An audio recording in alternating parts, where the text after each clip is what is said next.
Vous avez déjà entendu parler des serveurs NAS, mais vous ne savez pas trop à quoi ça sert? Voudrez-vous une solution pour synchroniser tous vos fichiers en ligne et accéder et les partager depuis n'importe où avec une simple connexion Internet? Si c'est le cas, cet épisode est pour vous.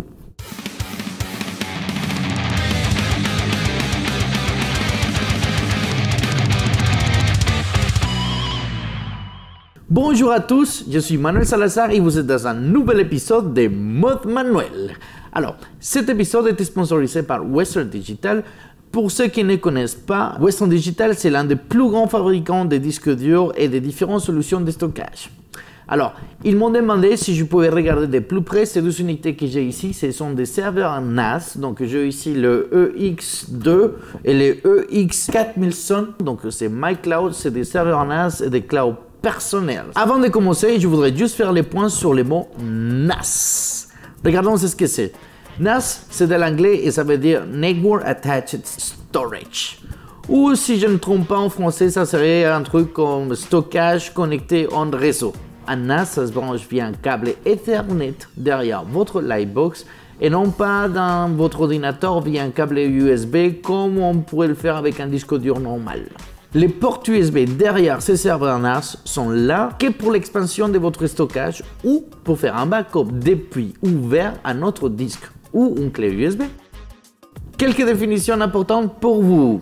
Alors, stocker, c'est placer quelque part des fichiers que l'on utilise actuellement et qu'on va continuer à utiliser. Archiver, c'est stocker des fichiers qu'on a déjà finalisés et que l'on s'en sert plus mais qu'on veut conserver quand même, comme les photos de voyage de l'année dernière par exemple. Le backup, c'est faire une copie de vos fichiers archivés ou stockés pour éviter que vous perdiez toutes vos informations à cause d'un accident. Quand on a plus d'un disque dur, on peut faire un RAID, soit pour optimiser la performance globale des vitesses d'écriture et lecture, soit pour faire une copie identique dans d'autres disques. En cas de défaillance, une copie intégrale avec nos fichiers existe et cela évitera la perte de toutes vos données. Youhou! Les NAS EX pour Expert de Western Digital ont été conçus pour faire de gros backups, pour stocker de grosses quantités de fichiers, mais aussi pour partager et télécharger des données depuis un réseau local ou depuis n'importe où avec une connexion Internet. L'installation est très simple et ça se fait en quelques minutes. Il suffit d'aller sur le site de Western Digital, sélectionner votre produit et télécharger le logiciel. Une fois installé, votre système va reconnaître votre serveur. Maintenant, on va regarder les tableaux de bord. Dans les tableaux de bord, on peut vérifier l'état des disques durs, voir s'ils sont sains et voir l'espace utilisé avec une graphique assez sympa. Les utilisateurs, c'est ici que ça se passe le bonheur et c'est une des caractéristiques les plus importantes de ces serveurs NAS. Dans la version Expert de MyCloud, on peut créer autant de comptes d'utilisateurs qu'on veut, ainsi que des groupes pour faciliter l'accès aux données. Par exemple, si vous collaborez avec un retoucheur, un monteur de vidéo ou un graphiste, vous pouvez créer un dossier pour qu'il puisse y accéder à vos photos ou vidéos et aussi soumettre les produits finalisés, soit depuis les mêmes réseaux si vous êtes dans les mêmes locales, mais aussi depuis n'importe où avec une connexion Internet. Vous pouvez aussi créer un utilisateur pour chacun de vos clients. Ces clients auront accès à tous les fichiers ou dossiers que vous souhaitez partager avec eux et ça, je trouve génial. Le seul bémol,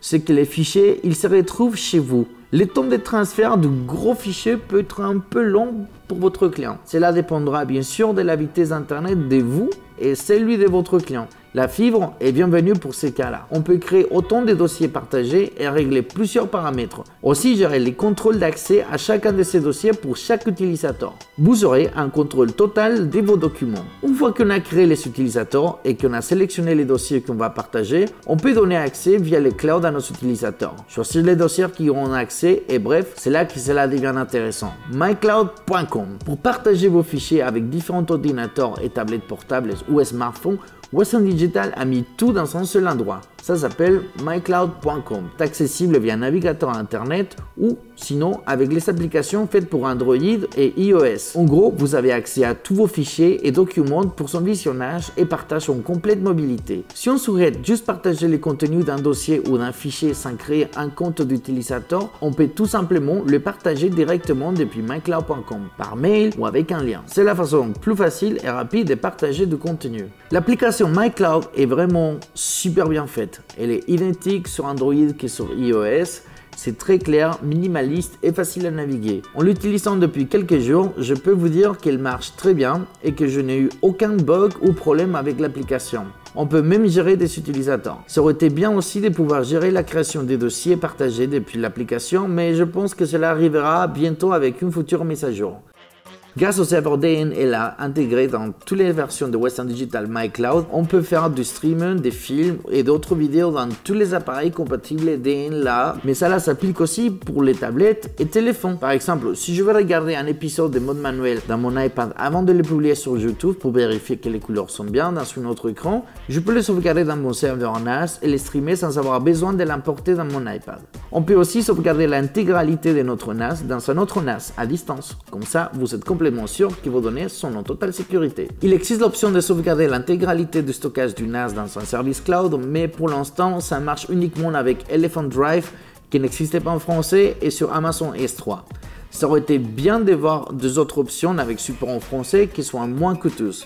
Parce que vu les prix de ces services de stockage par mois, au bout d'un an, l'achat d'une 12e unité devient plus abordable si l'on souhaite faire un backup de notre unité. Pour le stockage, par défaut, après son installation, il se trouve en RAID 1. Mais on peut aussi changer pour un RAID 0 pour gagner de la rapidité ou un RAID 5 dans le cas de EX4100 pour une protection et meilleure performance de mon stockage. Beaucoup d'applications sont disponibles pour son installation. Maintenant, si vous souhaitez par exemple faire un intranet dans votre studio pour communiquer avec vos collaborateurs, tout ça est possible. Mais vous pouvez aussi développer en local un nouveau site web sur WordPress et le tester avant de le mettre en ligne. Pour la synchronisation, si vous êtes en Mac, Time Machine est disponible pour faire un backup de tout votre ordinateur.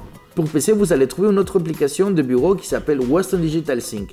C'est un petit utilitaire qui va synchroniser directement dans votre NAS tous les dossiers qu'on sujette de notre ordinateur pour y accéder à tout moment et depuis partout. À l'intérieur de ces unités, on va retrouver des disques durs RAID de Western Digital. Conçus spécialement pour être utilisés comme serveur NAS et les streaming multimédia, ils peuvent être utilisés 24 heures sur 7. Ce sont des disques durs qui sont très fiables et ils sont compatibles avec tous les serveurs NAS jusqu'à 8B. Alors, pour les conclusions, qu'est-ce que je peux vous dire? Et je suis impressionné par ce qu'on peut faire avec des serveurs NAS. J'ai apprécié énormément que je peux accéder maintenant à toutes mes données que je sauvegarde ici depuis n'importe où. Donc maintenant, j'ai plus le prétexte d'être quelque part et quelqu'un me demande un fichier et je lui dis il faudrait que je retourne à la maison pour t'envoyer la photo par exemple. Ou je peux justement aller sur mon téléphone, naviguer, avoir accès à mon serveur NAS et accéder à un fichier. Ça peut être un fichier Word, une présentation, un PowerPoint, un document, quoi que ce soit. Vraiment, cette option, j'ai trouvé ça top. Et le seul bémol que je peux avoir avec ces unités, c'est que c'est la vitesse de transfert pour un fichier que vous allez envoyer par exemple à quelqu'un. Ça va dépendre de votre débit, des transferts, de votre connexion Internet. Donc si c'est un peu long en fait, un fichier de 5 Go, ça peut prendre quelques heures ou quelques jours. Ça dépend de la connexion d'Internet de l'autre personne. J'ai jamais réussi à avoir plus de 100 mégaoctets de vitesse de transfert entre un fichier. Mais je pense que c'est comme c'est le réseau, voilà. Donc un des problèmes d'avoir un serveur NAS aussi, c'est que si on a une coupure d'internet, on ne peut plus accéder à nos données. Et là par contre, c'est chaud. Et sinon, je pense que c'est une excellente solution pour tous. Parce que si vous n'êtes pas professionnel encore, une unité comme celle-ci, elle est magnifique pour stocker vos images, sauvegarder, avoir un backup intégral de toutes vos données. Et quand vous allez remplir votre disque dur, hop, vous changez, vous achetez de nouveaux disques durs, vous les mettez et franchement, comme ça, vous êtes tranquille tout le temps.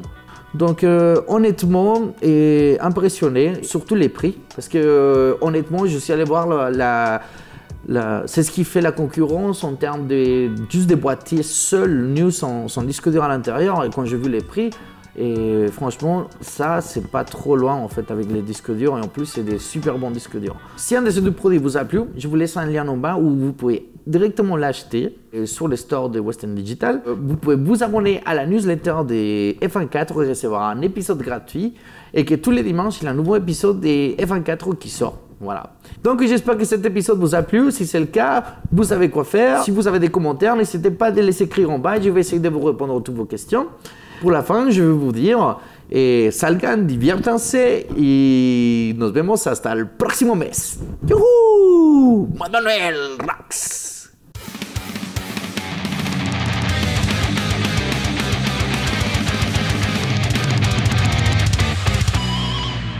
Hasta la vista, baby.